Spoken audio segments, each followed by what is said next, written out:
Forget frequently asked questions. Common sense, common knowledge, or Google. How about advice from a real genius? 95% of people in any profession are good enough to be qualified and licensed. 5% go above and beyond. They become very good at what they do, but only 0.1% are real geniuses. Richard Jacobs has made it his life's mission to find them for you. He hunts down and interviews geniuses in every field: sleep science, cancer, stem cells, ketogenic diets, and more. Here come the geniuses. This is the Finding Genius Podcast with Richard Jacobs.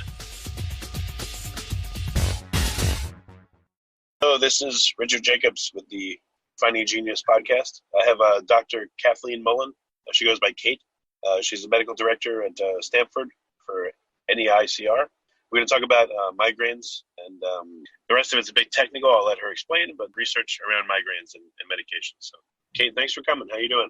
I'm good, Rich. Thanks for having me. Yeah. So, are you working on a specific medication for migraines, or what's your work about? So, I am a clinical physician. So, I am a neurologist by training, and then I did an additional what's called a fellowship year specifically for headache medicine. And I've been seeing strictly headache patients since my first day of fellowship, so for over 10 years. That's all I do, and that's all I see. And in addition to my clinical practice, where I see and treat patients like a doctor would, we run research trials where pharmaceutical companies approach us because of our patient population when they have a potential new drug coming down the pipeline.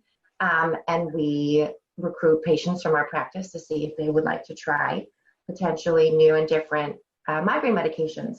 Okay, and so what's the latest and greatest in the migraine medication? It looks like there's a new one that's coming. Yes, so actually the most recently FDA approved migraine medication, and there actually has been sort of a slew of them in the past year after decades of nothing. But the most recent is called Nurtec, which is what's called a CGRP antagonist. So to sort of break that down, CGRP is a known neuropeptide that we all have floating around our bloodstream. And it's been shown that migraine patients have higher levels of CGRP when they're having a migraine. If you have a history of migraine headaches and someone injects you with CGRP, you can induce a migraine. So this medication, Nurtec, it binds to the CGRP receptor so that CGRP can't be activated. And it's taken acutely when you have a headache to stop the headache in its tracks. Okay. Well, so what is the mechanism by which it appears to work? So CGRP is not involved in the vascular component of migraines. All of our old medications, what's called the triptans, they primarily worked on the vascular portion of headache. CGRP works on the inflammatory portion. So we know that it needs to be involved in the activation of what's called the inflammatory cascade, which is sort of another arm of the migraine pathophysiology. So by blocking CGRP's activation, Nurtec stops that whole cascade from continuing. So, well, I guess I'm not too familiar with headaches and migraines. What is the cascade of not just symptoms, but what's going on physiologically, or do we not understand, why migraines occur? Yeah, well, we know portions of it. So we know that migraines are genetic. There's a certain, a very specific kind of migraine that you can actually test if you have that gene in your bloodstream. We think it's probably multifactorial, that there's lots of different genes that play a role. But if you see a headache patient that has migraines, odds are there's someone else in the family that also gets them. We know that the very first phase of migraine, there's sort of an electrochemical change in the brain. Some patients see a visual aura during that time. Following that, there's a vascular component where oftentimes the blood vessels expand, and the expansion of these blood vessels can oftentimes cause the pain itself.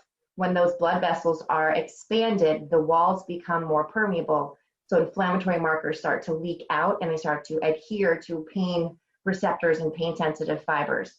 So sort of at least 3 phases that we know of. And as I said, the old medications, the triptans, one of their jobs was to constrict the blood vessels and to shrink them back down, which has a role, but unfortunately for patients that had any vascular risk factors, and by that I mean, if you have coronary artery disease, right? So your coronary blood vessels are already narrow, the last thing you'd want to do is to potentially shrink them further.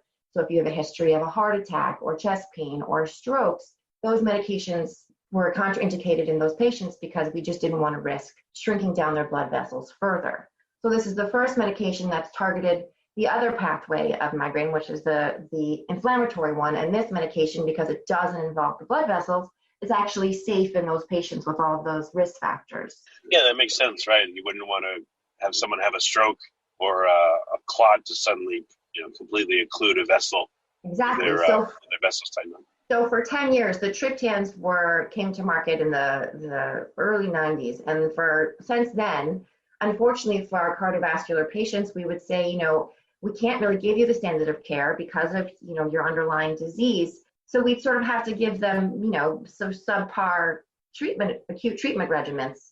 So this is the first time that we can finally offer them a medication that's made for their disease. So again, how does this new medication work now? The other pathway you said is inflammatory, but what specifically? I mean, maybe you can't say, but how does it work? So we know that CGRP has to bind to its receptor to activate, and what this does by being an antagonist is so Nurtec floats in and it antagonizes, it adheres to the receptor in the place of CGRP, so that when CGRP floats around and tries to dock essentially at its receptor, the Nurtec is already in its place. So the person experiences, do they experience any parts of the migraine? Like, people that have them, do they know, oh, okay, it's coming, I can feel it, and do they experience a whole cascade, or do they, like, the migraine comes out of nowhere and hits them? Well, so that's a good question. Migraines actually have multiple phases. There are some patients that have what's called a prodrome, where they feel they have different appetite cravings. They can feel a little bit lethargic. Sometimes they have different changes in their bowel or bladder habits. The next phase is sometimes the aura, which again is not all patients, but there are some patients that actually see what's called spreading cortical depression. They actually have visual changes before the pain. Then there's the painful phase, which we sort of all think about as the only phase, and that's the throbbing, oftentimes one-sided headache.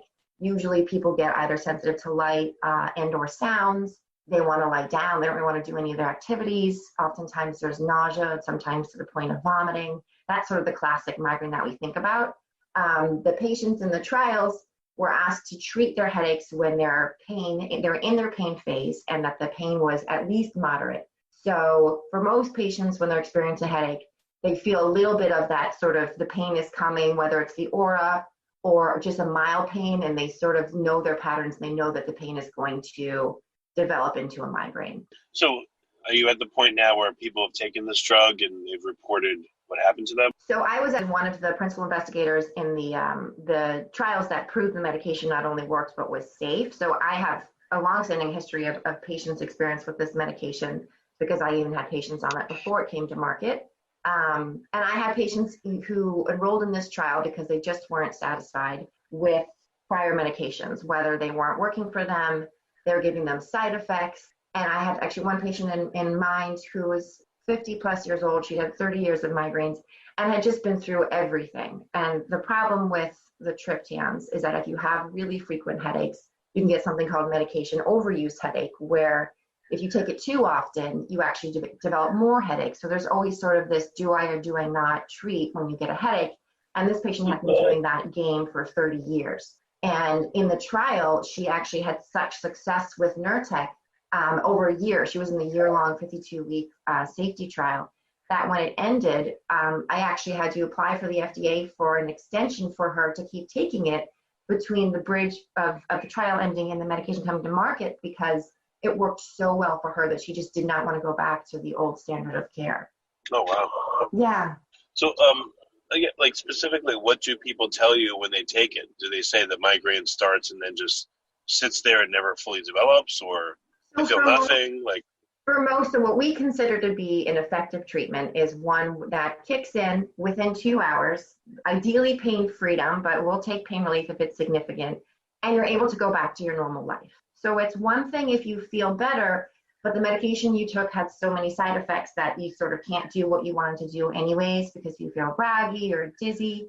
And what patients report back to me about this medication is that not only can they get back to whatever they were doing sort of live life within 2 hours, but that they don't have any of those side effects. So the headache is gone and they can go back to doing, whether it's work or a family obligation.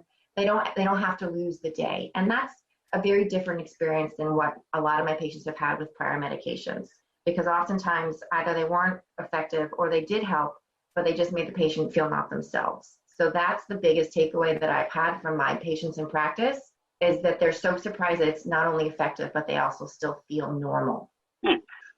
Is anyone gotten to the point where it's long-term use? They've been using it for, let's say, 6 months, or they've used it, 50 times, and what's happened to them? So, it just came to market. So in clinical practice, we don't have that kind of experience. But again, Biohaven, the company who developed the drug, did a 52-week trial where patients were given enough pills to take, if they needed to, every day of those 52 weeks. So patients did take, I think the most was maybe 18 to 20 pills in a month.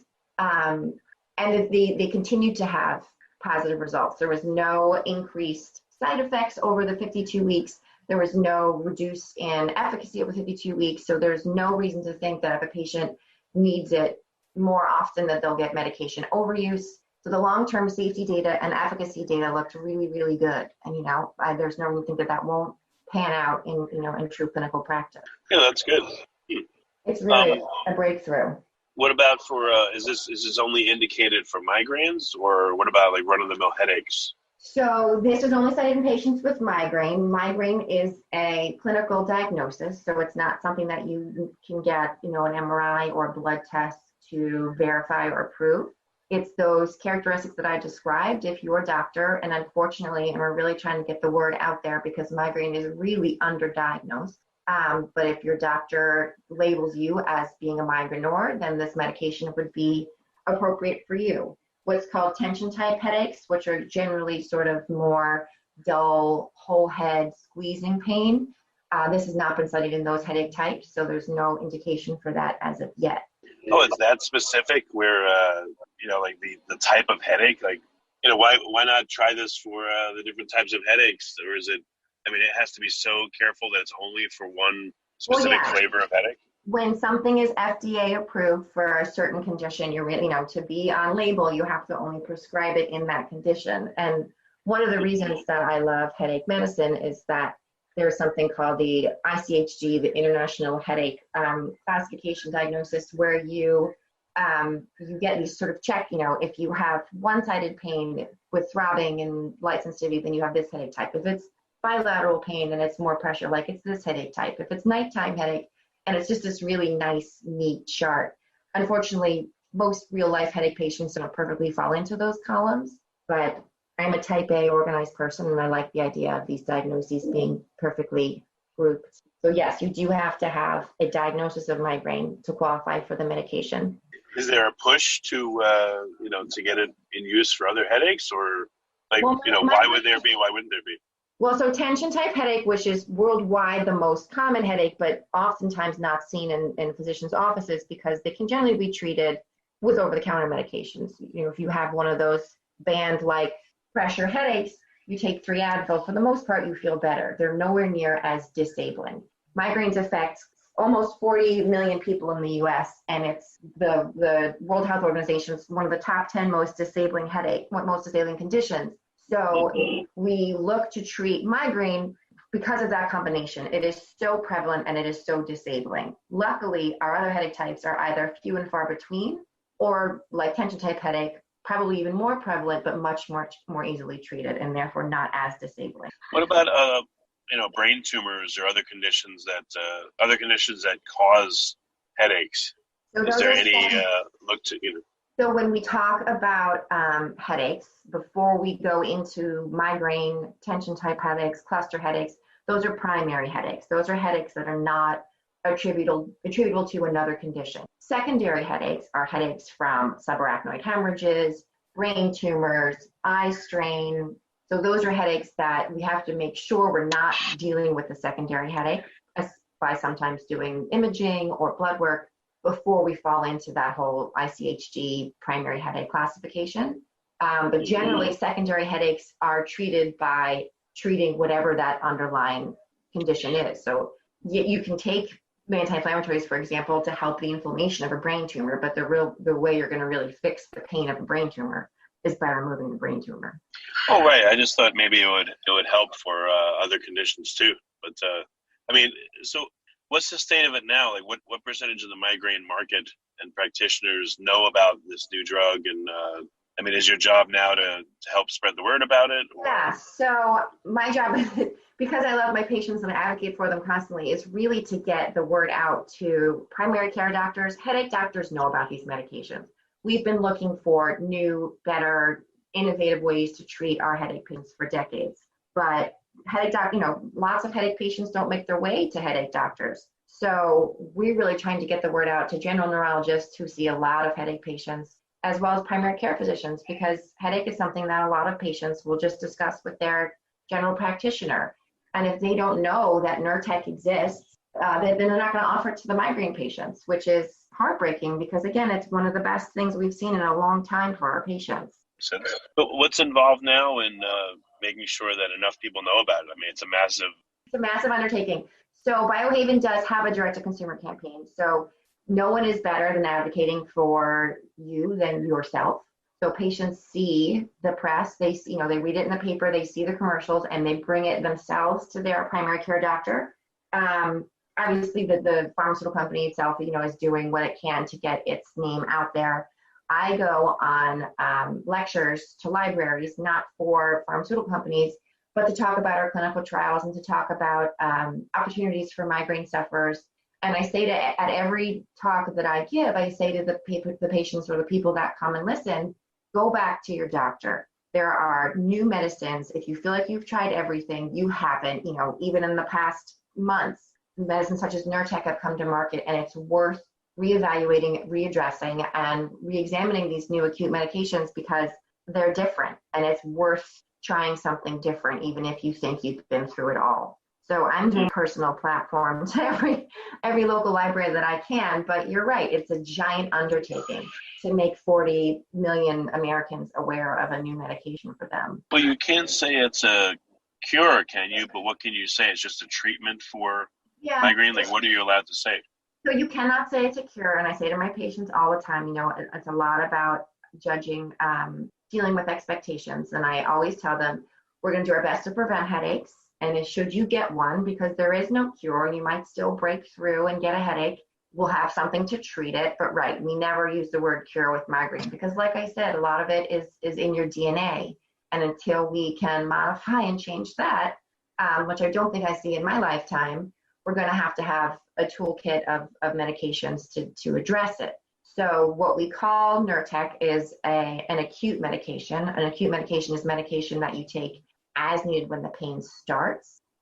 Although what the company Biohaven noticed in their long-term trial was that patients that were taking the medication acutely over the course of the trial were having less and less headaches. So now we're looking into whether or not this medication could actually be used as a preventative as well. And the early data looks positive.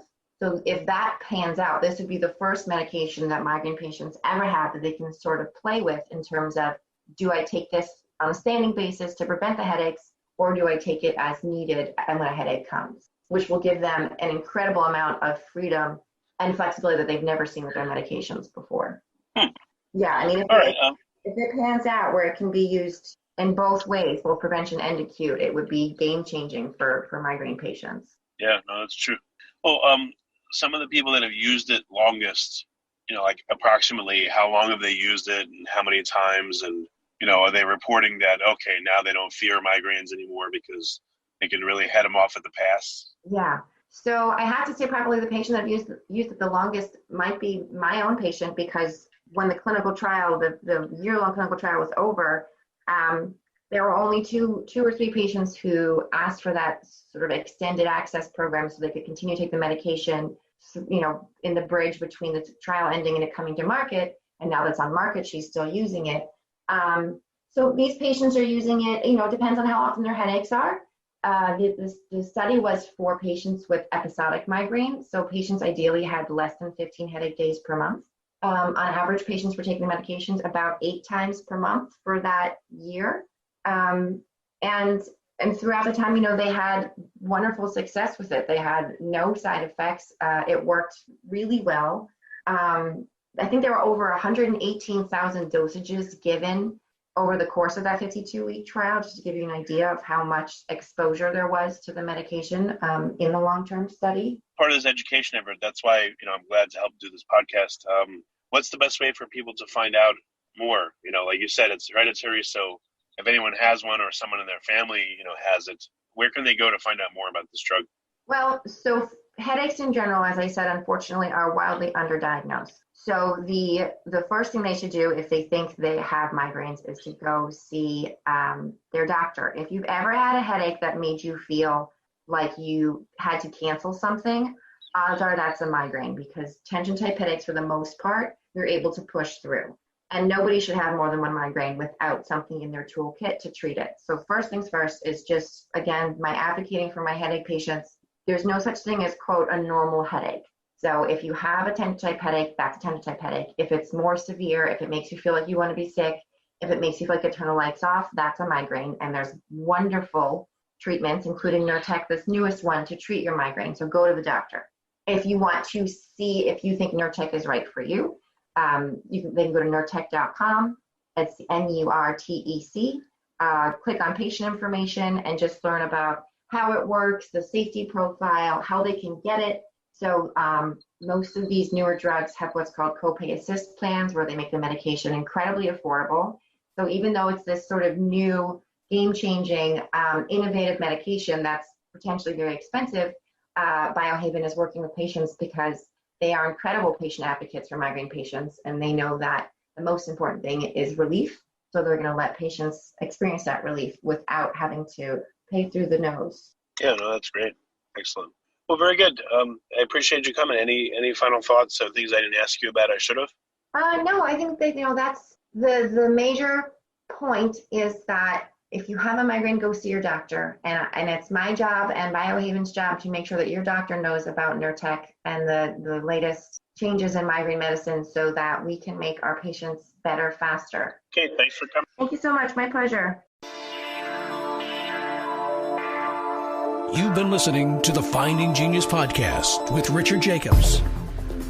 If you like what you hear, be sure to review and subscribe to the Finding Genius podcast on iTunes or wherever you listen to podcasts. And want to be smarter than everybody else? Become a premium member at findinggeniuspodcast.com. This podcast is for information only. No advice of any kind is being given. Any action you take or don't take as a result of listening is your sole responsibility. Consult professionals when advice is needed.